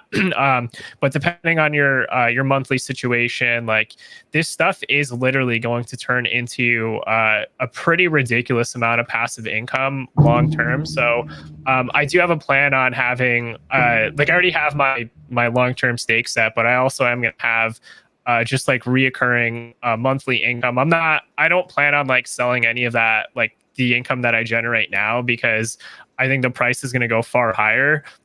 So like at a certain point when the new, like there's going to be like a round of massive exuberance again at some point. And like, when I see that, like I'm going to take profits on like interest and things like that. And then, like just slowly, de-risk out of the market, still have my long-term T-share, ASIC coin, whatever you want to call it. Like, it's just an amazing opportunity to gain passive income. Because to me, that's the whole game to me. This cycle is a snapshot of the potential for passive income. And then next cycle, it's going to be real. Because this cycle, it won't be sustainable. We're going to hit a blowout top somewhere. The market's going to correct, blah, blah, blah. But then next cycle, the next bull market, after you set your new price floor, people are going to have, or those that smartly, keep accumulating and don't get shaken out of the market, they're going to have passive income for life. I mean, this to me, that's amazing. Like it's a lot of money. It's a lot of money. And I don't think people even realize just how much that can turn into in a 10 to 15 year timeline. Dude, I mean, if you even have 100,000 HEX, you might have like full-time salary worth passive income. Yep. Yeah. If you have 100,000 HEX. Yeah. You know what I mean? Yeah, because you're looking close to around 1 million HEX by the end of like a 10 to 15 year stake. Easy. Mm-hmm. Easy. Oh, wait, no, way more than that. Excuse me. Sorry, I was thinking of some of my smaller stakes. Yeah. Shit ton of money. But Yeah. no, what I'll say now is like our HEX money printing machines now, they're essentially like Hummers, right? Like super gas heavy, just guzzling that shit, costing a fortune to fill up. And then we're about to go to that hybrid model where we're pretty much going into Tesla mode, where it costs nothing to even run these damn things now. Essentially just maintain the network just with like a pit back to like penny fees again. And like a lot of us have got to experience what it's like to go and experience that again with like the Matic network. Yeah. Like, one Matic for like 40 cents, you can do like 10,000 transactions. Like, it's just stupid. Right. So we just test drove the Roadster, but we're going for the Model S because they're not making the Roadsters anymore. Roadsters are obsolete. Are they making them still? I don't know. They're making a new Roadster, I thought. Oh, cool. That's sick. Yeah, maybe I'll buy one with my HEX gains one day. But yeah, I love that analogy, Molly. Right now you're driving Hummer Tesla. You're driving Hummer HEX. They're you cool. want to be in that Tesla, and they're cool. Yeah, they can do a fun. lot of shit. Yeah, you can destroy some fucking shit. You can run some stuff over in those things, but they're bad for the environment. Maxis. Yeah. You can steamroll some maxis in there. But yeah, You hear Richard talk? Go ahead, Brad. Oh, talking about the Sherb on the Adam Stokes stream. Like, did you guys end up looking at those? They go like 35 miles an hour, but they're like a tank on wheels. You're saying they're like $150,000, and he was debating on getting one. Oh yeah. He talked about Sherp tanks on the stream. Oh, I missed that. With Adam Stokes, yeah, like briefly. How do you spell that? SHERP, I think. I don't know. Pull those up. They're crazy Russian vehicles. They're pretty much can go over any terrain, water, mud, you name it. It has just these. It's a small little vehicle, but it's got these just 4 massive tires that can inflate, deflate, and you can literally you can traverse anything. When they're like rugged as shit. They're pretty much held together with like bicycle parts. You can repair everything with like the small toolkit. They're pretty beastly. Imagine just an army. Yeah, imagine an army of Hexicans rolling in on these to the next conference. Wait, Brand, how did this come up on the stream? I missed the Sherp tank comment. I don't know. He might have been commenting about like vehicles, and I'm not sure, honestly. I forget. Those are cool coffee. That's built by a private company. It's called the Ripsaw, and that thing goes like 60 miles an hour, like over any terrain. That thing's ripping. They tried to get a contract with the army, or maybe they actually did acquire it. But I saw that thing with like 50 cal machine guns on top of it. It was pretty sick. Oh man. Yeah. Like The Mexican Space Force are gonna Yeah, need just like somebody. that. That was the prototype.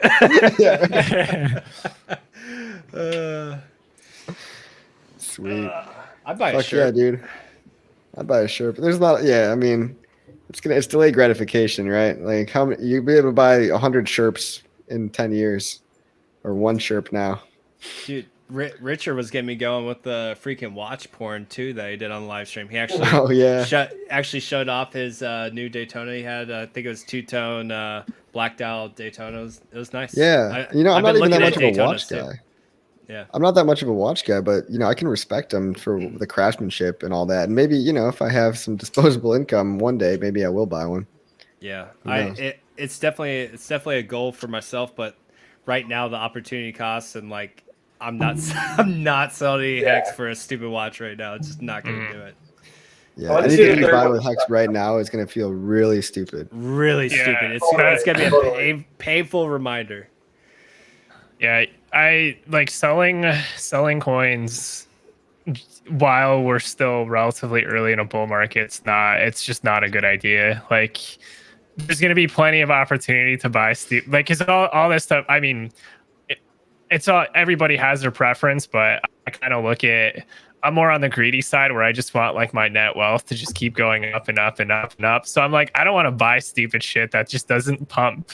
So Yeah. if you give that up too early, like you'll be able to buy like 100 watches, at the time, at some future point in time versus buying one watch now. But they are really cool watches. I'll say that they're pretty awesome. Yeah, need that tank on the terrain of Saturn. Nice. Even though Saturn's a gas giant, I don't know if there's any land on Saturn. Gotta hit you Hey. with the nerd fact really quick. We'll just get bigger tires until we just float, fill them with helium. So maybe like Yeah. carbon nanotubes, so we're super light. You can hotbox the submarine. Bran, come on now. Brent, how dare you? Yeah, drugs are Right, bad, bro. right. Come on, this is a rated PG show. Yeah, there's kids, Too there's hard, future Hexicans watching this right now. Right. I mean, it's just a great time to be in Hex. I don't know what else to say. There's a lot of good stuff to be excited about. It's so much more entertaining, and it reinvigorates my shilling tendencies. So I hate shilling to people when they can't afford to get in, when they want to get in with $100. It's just so heartbreaking to be like, oh yeah, sorry, dude. It's like Sorry, you're too rich much of a people pleb. only. Yeah, it's like, and that sucks. It's fucked up, but it's true though, because if they can't come with any sort of substantial amount of money, like you're cutting into, if they come with $100, you're cutting it into half of what they have, if not more, by the time you make the purchase and you stake it and the fees coming in, like you're staking maybe like $30-$40 of that $100. It's stupid. It's really, Yeah, I I've think, wasted so much in gas myself just testing that. Like I tested a new wallet today and I wasted like $30 testing it out just to see if the fees would be cheaper. Newsflash, they're not. You know how many nice dinners I've wasted on just like a single gas transaction? Just like, oh, there goes another steak dinner. Like, just, totally, man. just a transfer, just a buy. Just like it's just like, oh, steak dinner, steak dinner. Just throwing it out the window every time. Tired Dude, of you're it. right, man. I hate thinking about it. It's awful. Oh, 32-ounce ribeye, God. Yeah. I mean, yeah. It's like it's nice that we're having this problem and we're able to fork off of it and like innovate, but the problem sucks. Like it's a terrible. Like this is not what crypto. It was supposed to be peer-to-peer, borderless. For the people, money for the people, and now it's like, all right, well, who is this really money for? Money for the whales, money for the people with money.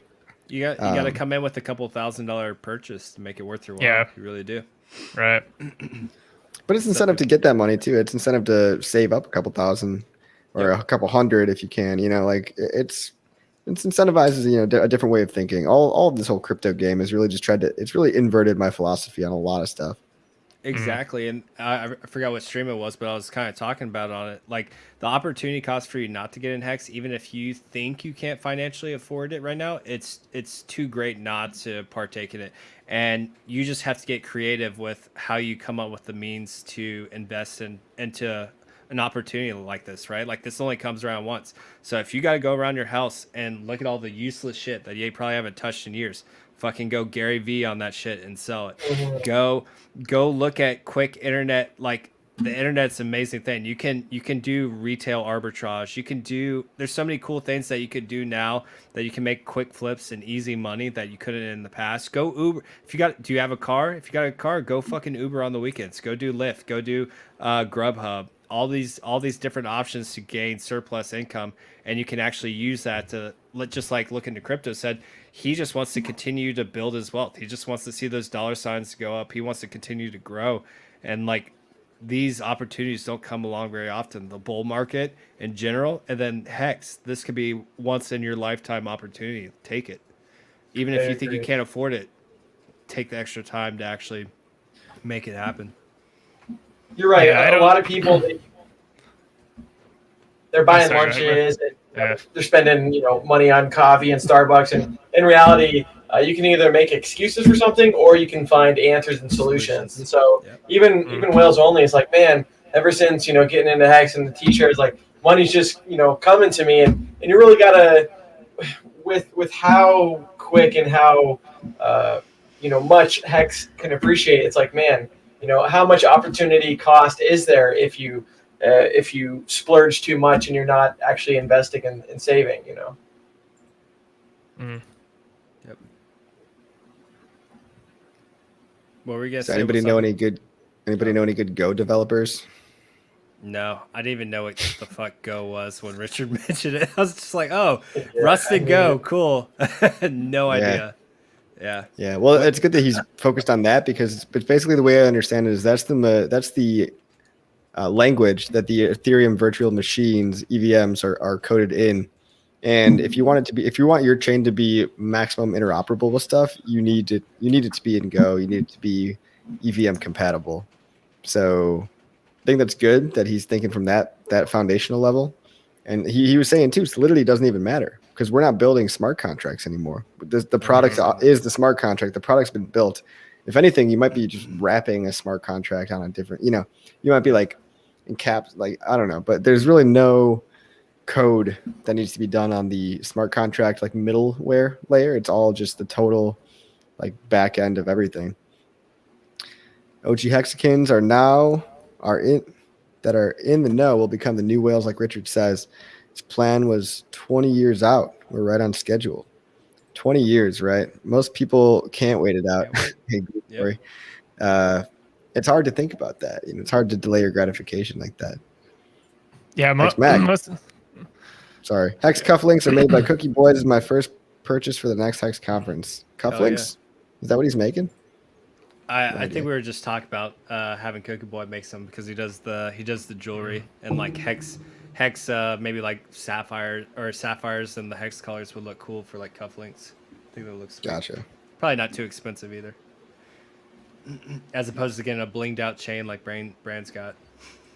Solid gold, right, Brand? Oh yeah, call me on the bluff. No, dude, this shit. Here's the thing: it's either 14,000 or like 150. This shit's just brushed, man. I could give a fuck about solid gold. I ain't trying to have someone rob me and have to use the body cam. No thanks. Did you get that out of a quarter? Okay. Did you get that out of like one of those quarter machines? How'd you know, man? Only a couple pennies, actually. Yeah, my stimulus check is not available right now. Yeah, I mean, mine should be in my account when the bank's open tomorrow. So probably go straight to Ethereum and then HEX. Well, I don't know. I'm hoping for a dip, but it might not come. Sometimes dips there's no more dips after. Sometimes when all the weak hands are gone, there's just no more dips. I had a friend, a coworker actually, that was getting in, and he's like, "Brand, tell me more about HEX." And so I told him, and then it was like 89% of a penny, 88% of a penny, and And I told him like, hey man, now's not too shabby of a time to look into it. And he's like, no, I'm just gonna wait for a dip. Next day it pumps like 20-something%, and then I tell him, and it's over a penny, and now he's like FOMOing in. It's like, dude, like quit listening to your emotions and like think about this logically. This is your future, this is your investing. You gotta like save the money aside and average in if you need to. You don't have to stake all of it at once, but at least have some sort of plan for your investments. Yeah, let's talk about the times that people forget, huh? Shall we? If you were waiting for a dip right here, you never got that dip. That dip just fucked you in the ass. Totally, man. Sorry. And it's gone. It's fun to Well, just this is the power of crypto. This is the power of HEX. Fuck crypto. Watch this. Oh, I'm waiting for a dip right here. It actually would have been a great dip. Never mind. I was waiting for that to come. I was like, damn, Coffee's got the whole chart memorized. I'm like right here at a There we point. go. Waiting for a dip. Oh shit! No. Yeah. But it actually did. You actually did get the big payday dip. But come on, how many people bought that big payday dip? Me? When the HEX pumps, it really does pump. A lot of us did. Yeah. Yeah. I was just trying to find a good example. I guess I couldn't really find one. Coffee's got the whole chart memorized. Yeah, and actually there was price history before this moment too. People don't remember that. This is December 15th. There was technically prices around here, in the abyss. Where I think there's a lot. Logarithmic. I like to take my total amount of money I put into HEX to date, and then just go back and put it on day 33, and just look at how much HEX I could have. Oh my god, that's kind of just it hurts me so bad. Yeah. I'm like, I could be in that whale's position right now if I wanted to be. You're gonna do it again in 10 years from now. You're gonna be like, let me find out how much I would have had if I just put it in on day 33. Billionaires. That's hilarious. Yep. Hell yeah. Hey, Brennan bought the big payday dip exactly at 0.00199. Oh, is he talking about? He's so damn proud of that shit. Well, Brennan, good for you. Congratulations. You caught the knife. Aren't you special? No, that's awesome. It's I don't know how the fuck you did that, but good job. I think it's cool to notice the patterns though. Like for me, big payday, there's someone that I knew that wanted to dump it, and they ended up dumping it 60% of a penny. And I tried to tell them dude, if you just stake for this one day, you're still gonna make 30%, things like that. And they were just listening to their emotions. But it goes to show you that the sentiment of the market too, right? When everyone thinks, especially with something solid like HEX, they think it's gonna dump, and in reality, whales are really buying their sells. So. Mm-hmm. You know what's pretty funny is that everybody on stream was bought up coins from a lot of those sellers, so that if they ever watch the stream, Brand bought the bottom Brand bought up all your coins. That's hilarious. The guy is on my head, man. They're gonna be so pissed, dude. When they watch that later, I was about to say, can you invert the candles? I flipped them. Oh no, nice. I gotta flip the borders of them too. And there we go. Psychology trick. I think Maddie would like this. Hey Maddie, am I doing good? Tell me I'm doing good.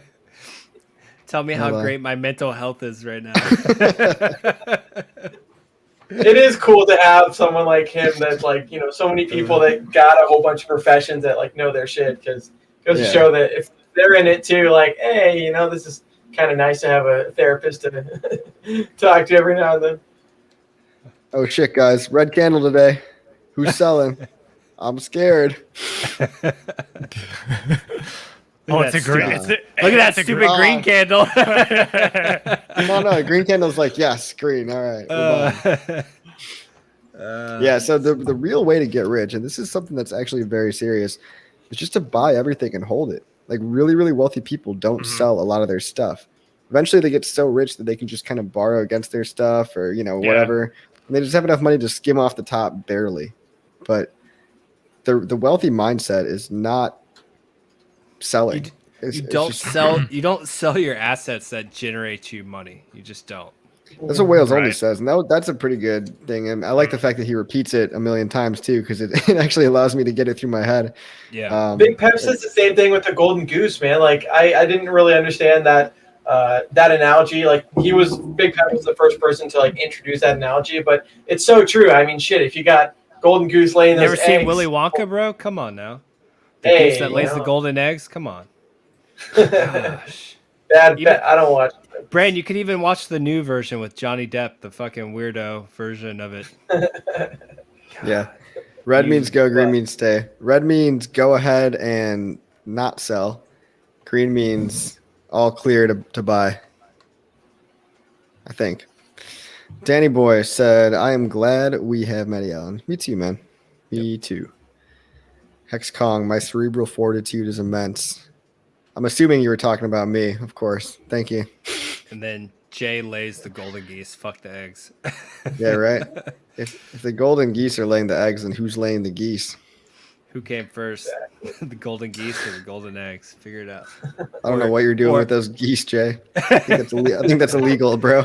Yeah, you should probably not keep them up there like that. Well, guys, do we have any other topics on the agenda? I mean, we covered a lot of shit. We're pretty awesome. Yep. Wasabi, how's the course going, man?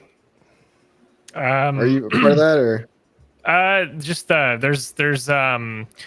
There's stuff on. It's related to taxes that myself and one of my friends that I grew up with are going to cover. I think on Thursday, and it kind of goes in line with what you're like how you I guess you just mentioned where you don't sell assets that generate wealth over time, because if you kind of look at the situations like with even just things like tax laws, there's a lot of resistance that's against you over long periods of time. So it's really not that simple where, you know, somebody has the mentality of like they sell all their coins and they try to buy back later, because it's like you sell all your coins, and if you if you have to pay, you know, you pay taxes on that or whatever, you there's already a haircut there.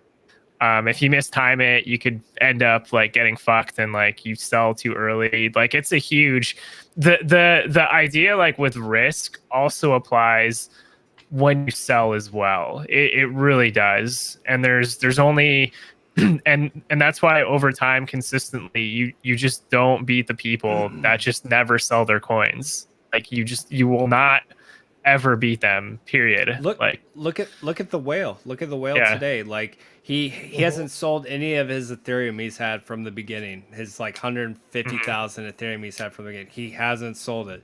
His Hex, he hasn't freaking sold it. He's still got his uni airdrop that is now $30+ a coin. He hasn't sold it. Like the dude does not sell his crypto. And look where he's at now. He is a whale in the space because of it. Yeah, and that was 6 years ago. That was, you know, a lot of people in crypto can't even fathom 1 year. Like, why would you want to walk your Hex up for a whole year? It's like, well, if you look at the Ethereum guy, I think it's about knowing what you have. It's about knowing what you have, and what you have is fucking awesome. Better than gold. It's better than digital gold. I mean, it's like the digital store of value, I think, for the next century, probably. Yeah. As long as we can keep this internet up. Yeah. Johnny Chaos says no solar flares, and we're good to go. Yeah, that's it. Johnny Chaos says like if you're selling Hex right now, you know you're selling like diamonds for the price of marbles, and same thing. I mean, yeah, you kind of really gotta factor like, oh, what am I trying to buy with these profits? I mean. You know, looking to crypto mentions the tax. I mean, that is a big haircut. And then you got the other factors on top. So the more that you can delay your gratification and gains, the better, you know? So I got one question that I think we're going to end this on. There will be a fork of ETH, and everyone wants to know, what should we call it? So, Brand, you first. Fuck. Let's see here.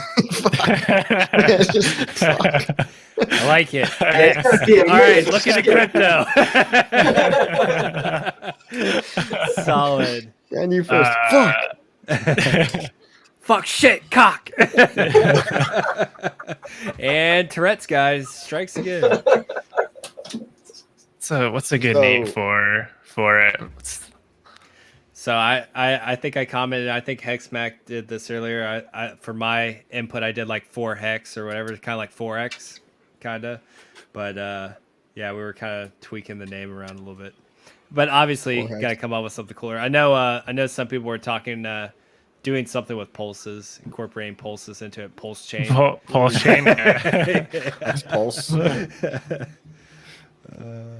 Yeah. Hexerium. Yeah. Okay. I like it. 4Q. Hex Ultra. That's Hex pretty Q. badass. I like that. Or Sammy Chica coin. I like Brent's. I'll just call it Hexerium. Hexerium. I like Tobler's thick hex. I think that's a winner. Yeah. Well, I would probably be so bold as to say, what if we just call it Hex? And then Hex is just everything. Yep. Or is that too gay? No, it's good. You just got to keep it's all about the name brand, right? Like keep the branding, keep it all the same, just like Richard talks about. So it's fucking Hex. That's all it is. There's only one Hex, boys and girls. There can only be one. On that note, all 81 of you, I'm gonna go take a piss. Thank you guys. It's been real. Wasabi, thanks for coming, man. Ballet brand. No problem. On Ballings.com/Ballet brand. Thanks, guys. That's it.